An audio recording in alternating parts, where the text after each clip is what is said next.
Hello and welcome to this information-packed Bright Talk, where we will do three big things.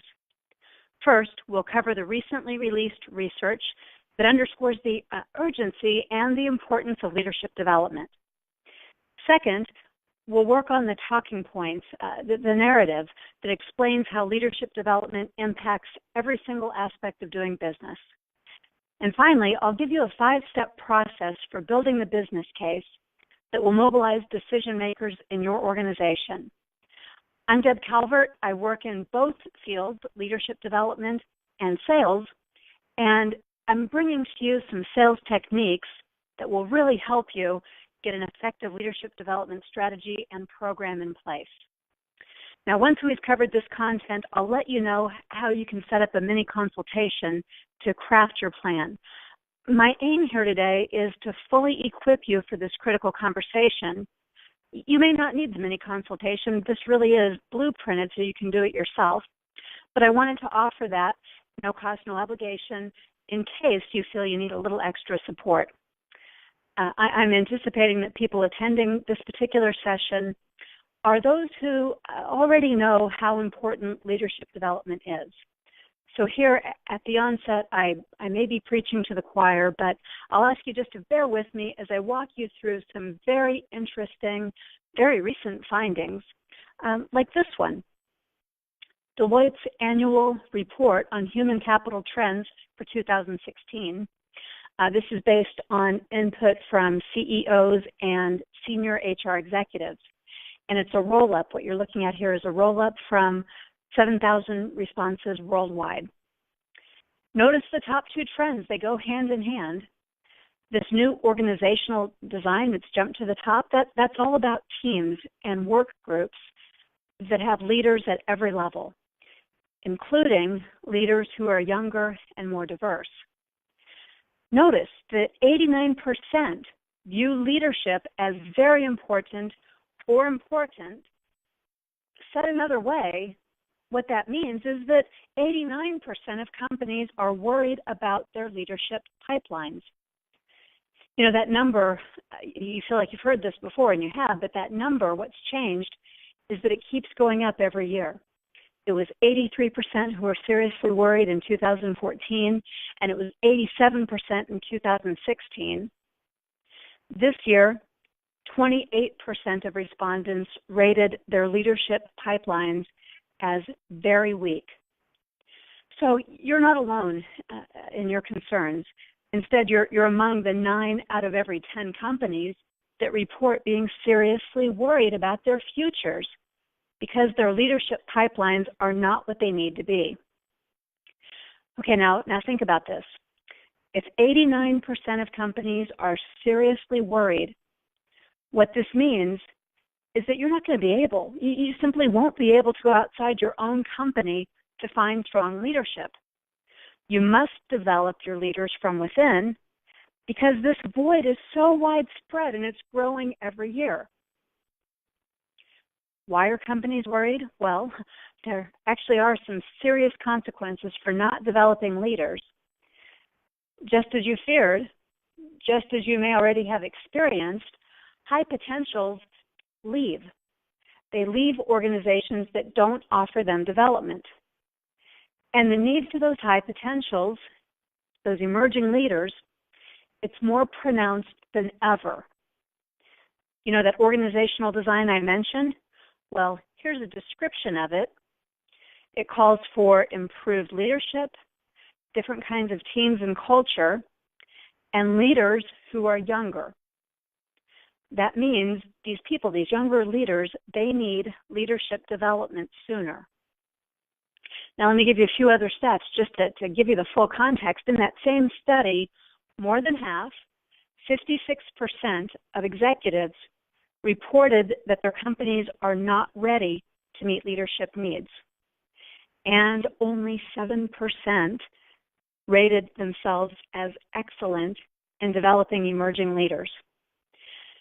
And all of this is true even though investment in leadership development has grown 10% in just the past year. But 21% of companies surveyed still have no leadership development programs at all. And again, these facts and figures, they're not new. We've all been talking about this for quite some time. So what's the problem? I mean, with all this talk about this, all this admiring of the problem, why don't more companies have leadership development programs that work? Well, there are three big obstacles, real or perceived. These obstacles are true, and you are probably experiencing them, so I think it's important that we take each one of them separately. The first one being that there is a perception that there's no proof of ROI. That's actually not true. There is proof that solid, evidence-based programs work very well. The perception, however, is valid because there are many programs out there that don't deliver ROI. It's sad because a lot of money, in fact, last year, $31 billion, a lot of money, is spent on leadership programs. But not all of that money is well spent, and as a result, there's disappointment and then this perception that there is no ROI. In that human capital trends study, 40% of respondents said that current leadership programs only offer some value, and 24% said they yield little or no value, which of course ties to the second issue, the second barrier to getting a program into your organization. This is all quite overwhelming. How do you sort through it all? There are so many offerings that masquerade as leadership development. I want to call some of those out to you because I think the confusion holds back the opportunity. But management training, that's not leadership development. It's something different. And building business acumen, that's not leadership development either. Creating classroom experiences, one-offs, that's simply not sufficient as true leadership development. Most companies, they're putting a huge burden on HR and on L&D to craft highly customized programs that are unique to the organization. But based on what? I mean, it's a great way to bolster what it looks like to lead at your company. But what about the fundamental of first understanding what it means to lead and how to do that? The external offerings, well, they're problematic too. There are actually over 7.3 million options that got returned when I did a Google search on leadership development training. That includes a mixed bag of university programs. It includes familiar, esteemed programs like situational leadership, which is actually about how to manage, not so much how to lead. And then there are an enormous number of trainers and companies and consultants who may or may not have the education, experience, and evidence to back up what they're offering. Personally, I choose to represent an evidence-based approach to leadership development, one that's been tested for more than 30 years and has been independently researched by many, many scholars. It's the best foundation I know for any program that you will customize to your own organization's needs. And I'll tell you more about that later. I'm just mentioning it now because I want to assure you that this doesn't have to be risky. It doesn't have to be something you create completely from scratch, and it doesn't have to be overwhelming. If you're interested, if you want to see more about an example of what a comprehensive program might look like and what it can do, please notice that I've put a case study in here for you. You'll find it under the button called Attachment and Links. It's a simple PDF. This is about an international company I partnered with as their architect for a leadership development program that was unique to them and was founded in an evidence-based, proven driver of ROI. Okay, so back to our barriers, because we have one more, a big one that we should talk about. Those senior managers, right? These are your partners, the C-suite, the ones who know and acknowledge the problem, but just don't seem ready and willing to devote the time, the energy, and the budget needed to launch leadership development. we can understand, based on what we've already covered, why they are reluctant. And that's why you need to do two things. You need to give them the proof. Right? They want evidence. They are aware of the need. They do believe it's urgent. And of course, they want to do the right thing. But they need the evidence, and they need to understand the full business case. In the midst of looming financial and operational issues, the notion of leadership development seems soft. It seems like tomorrow's problem, not today's. So it gets backburnered. You can, and really you should, help mobilize senior management by showing them proof and making links to what matters most to them. I will show you how to do this. I'll give you a 5-step process, but let me give you the backbone of anything you might say, one simple and powerful way that you can put these pieces together. And this is the most important part of everything we're going to talk about in this broadcast. This is what the evidence tells us, and it's what you may already know. You may know it, in fact, so thoroughly that you forget people outside your function might not fully understand this. And as a result, their decisions may not be taking this into account. I want to review the elements here in a way that you would potentially want to talk about them more often. We're going to start right here, because we all know that employee engagement is the key to success. Studies about this unanimously tout the positive outcomes of improved employee engagement. Now, as I'm going to talk about it here, engagement is defined as a heightened emotional connection an employee feels towards their organization that influences them to apply additional discretionary effort to their work. Because of that heightened emotional connection, improving employee engagement significantly impacts the retention of key employees, which is how you get traction with your succession management and talent development programs. Of course, this also yields a reduced turnover cost. According to Gallup's State of the Global Workplace report, companies with higher levels of employee engagement experience 37% less turnover. And the second aspect of employee engagement, the fact that employees will apply additional discretionary effort to their work, leads to 3 additional benefits that matter greatly to any business. Improved employee engagement boosts productivity levels, and this is measured in a myriad of ways. Let me just give you 3. Companies with an engaged workforce report an average of 2.69 sick days taken annually per employee, compared to companies with weak engagement who report an average of 6.19 days per employee. That's from Workplace Research Foundation, but there's more to this productivity piece.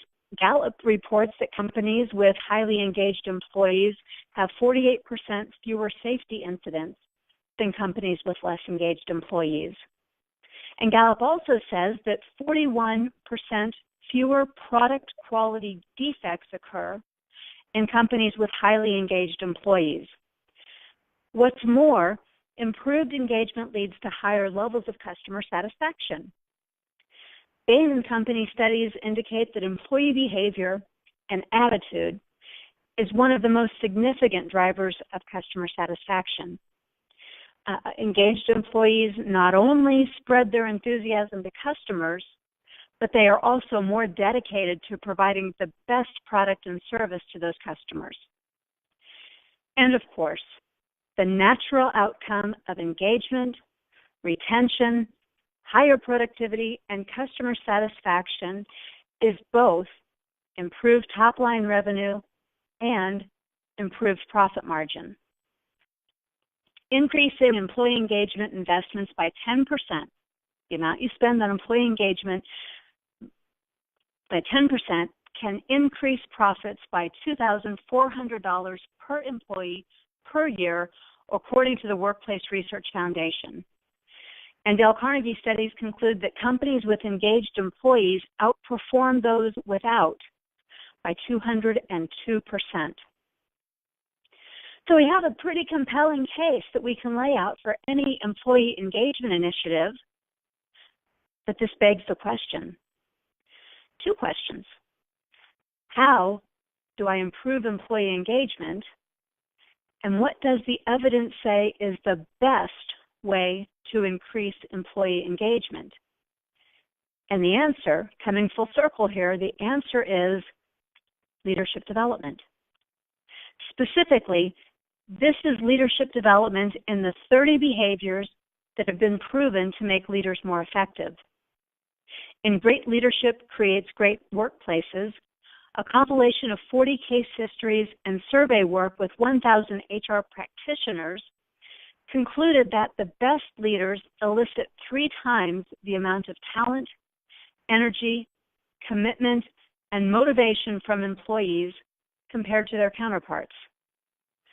So let's take a closer look. Let's dive a little bit into this correlation between leadership development and employee engagement.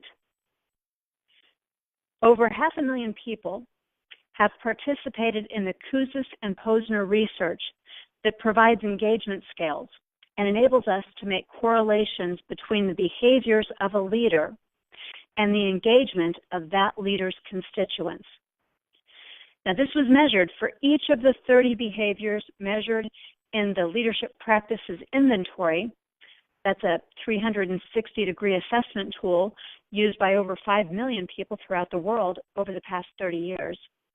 And this, by the way, it's one of the most consistently validated and thoroughly researched instruments available anywhere. So for comparison purposes, those 500,000 people, they were asked 10 demographic questions because, of course, you might theorize, for example, that engagement would be influenced by, say your tenure with an organization or your country of origin or age or job level or other factors. So correlations were made between demographic factors and engagement levels, as well as between engagement levels and leadership behaviors. And here's what the study revealed. All 10 of the demographic factors combined had less than 1% on employee engagement levels.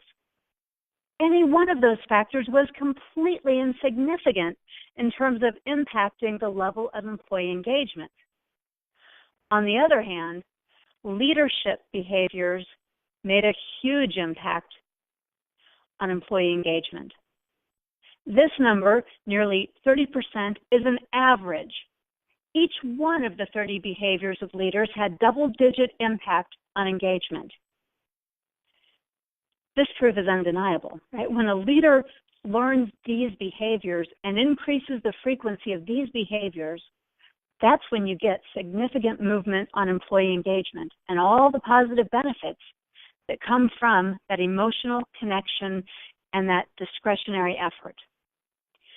And this is why I favor this particular approach to leadership development, at least as a starting point of a solid program. Now that just leaves us with one more piece to cover. This is the 5-part blueprint for making the business case within your organization. I'm going to do that next, and I want to let you know that I'll be offering a free mini consultation to anyone who'd like some help crafting their own customized business case. So hang on, I'll tell you how to access this mini consultation after we cover these 5 basic steps, this formula that you can use to put together your business case. Step 1 in creating a compelling business case is to understand what's needed. Don't assume, don't operate on stale information, don't generalize. Conduct a brief needs assessment to understand what is most urgent, pressing, and important to the business and to the person you are advising about leadership development. Nothing you can ever say about leadership development alone will matter more than what's already relevant to and prioritized for this individual. Because the truth is, no one needs leadership development for the sake of leadership development. What they do need is something related to the business and to their own performance. So your first mission is to find out what it is that they need. If you don't know, ask. Or look at the goals that have cascaded, or the strategic plan. As a business partner, you've probably heard about this priority need before. You just want to make sure it's still current. And when you have that, you'll put together your business case. And these next 4 steps are the building blocks of what you will actually say to begin your presentation for bringing in some leadership development. Once you understand the need, you're preparing what to say, and you'll start simply by restating that urgent, pressing need that you heard about, that need you uncovered or tapped into. That's where you'll open up the conversation about leadership development. Remember, having a standalone conversation about leadership development can never be as interesting or as compelling as a conversation about that top priority. This is really how you leverage that old maxim, seek first to understand and then to be understood. This is how you will command attention and get action on the solution that you will offer. You'll open up on what's already established as the primary need, and you'll connect the dots from this starting point to leadership development. Our third step is very important. It's what you will do once you've understood and articulated the need to open the conversation. This is where you will work to establish solid and crystal clear links between the need and your solution. Do not skip this step. You might be tempted to because the links may seem obvious to you. But trust me, they are not as clear to your partner. Otherwise, you wouldn't need to have this conversation at all. Okay, so for example, people who are attending this presentation, I think you immediately get it. If I say, since you want to boost your bench strength, you need leadership development. To you, that seems as obvious as the sun up in the sky. But that link would not be as clear for people who are taxed with other responsibilities. For them, there are several dots between those two things that we absolutely must connect. Otherwise, the concept of bench strength and what to do about it remains an unmet need, while the idea of leadership development sort of floats around on the edges, vague and unrelated. So stick with me. We're going to work on putting those dots in place and connecting them in a way that no one could miss. And I'll give you an example when we get to it as well. But let's keep talking about our steps first. Because next, in preparation for this conversation, you're going to think about your delivery and how you connect the dots, but you'll also be very selective.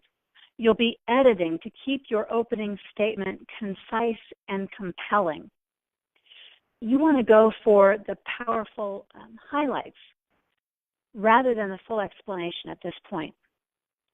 Now, don't worry. Once you've made these links, once you have put together the compelling headlines, you'll be piquing interest.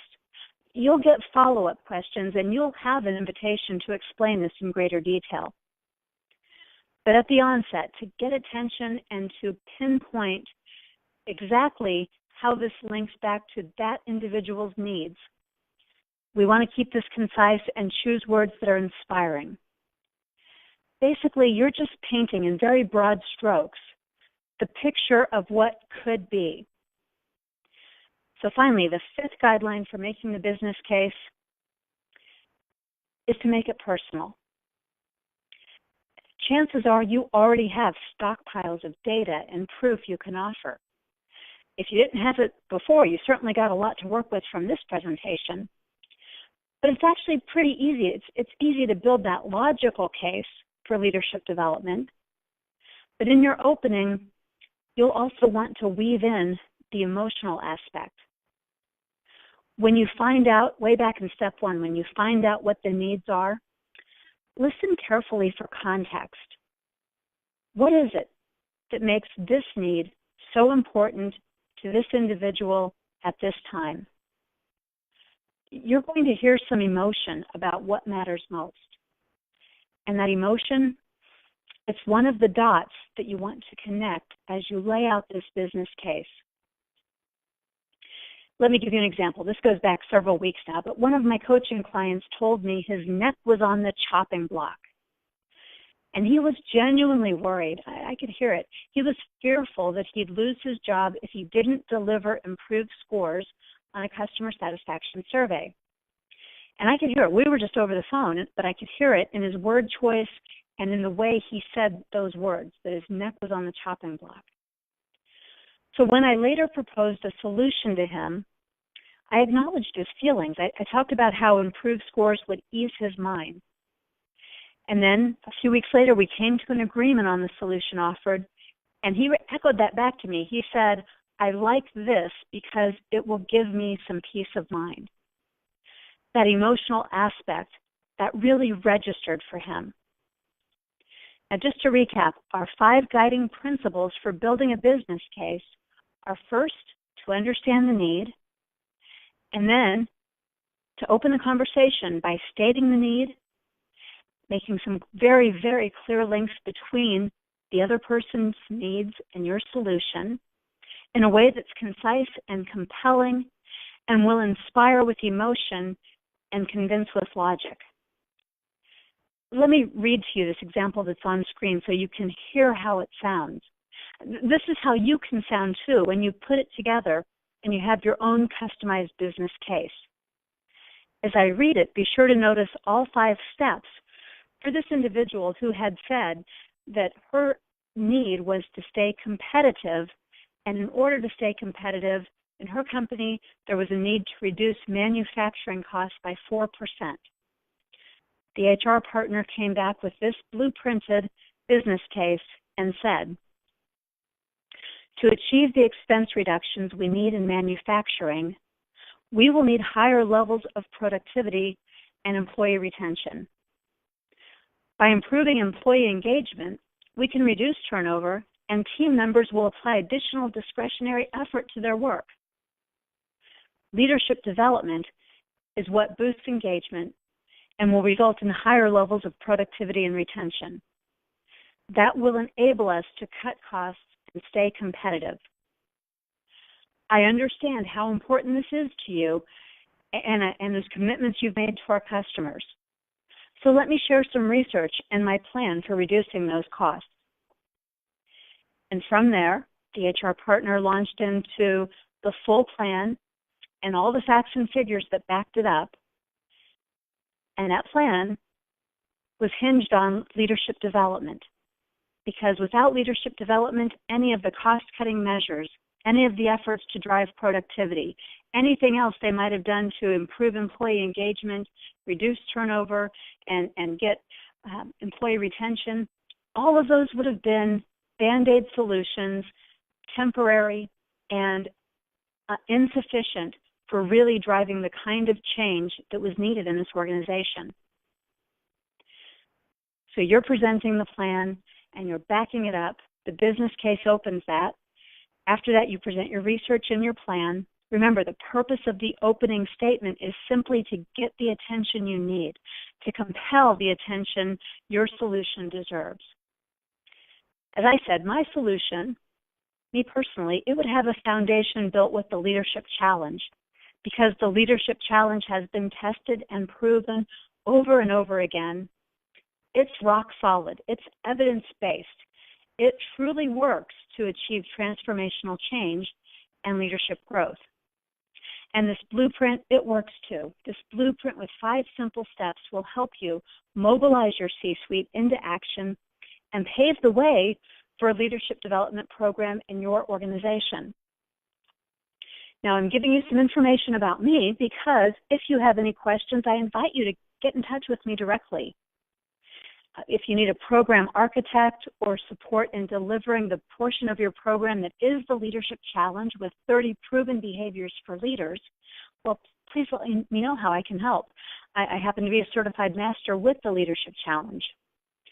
And if your program includes coaching for the development of your leaders, and you're looking for coaching support, I may be able to help you with that. I am a certified executive coach.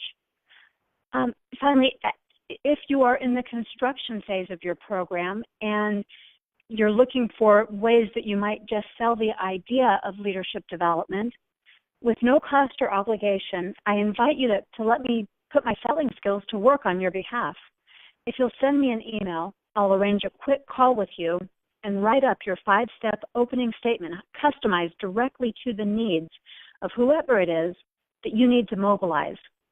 Because that's our aim here, to equip you to mobilize your C-suite and get leadership development in place in your organization.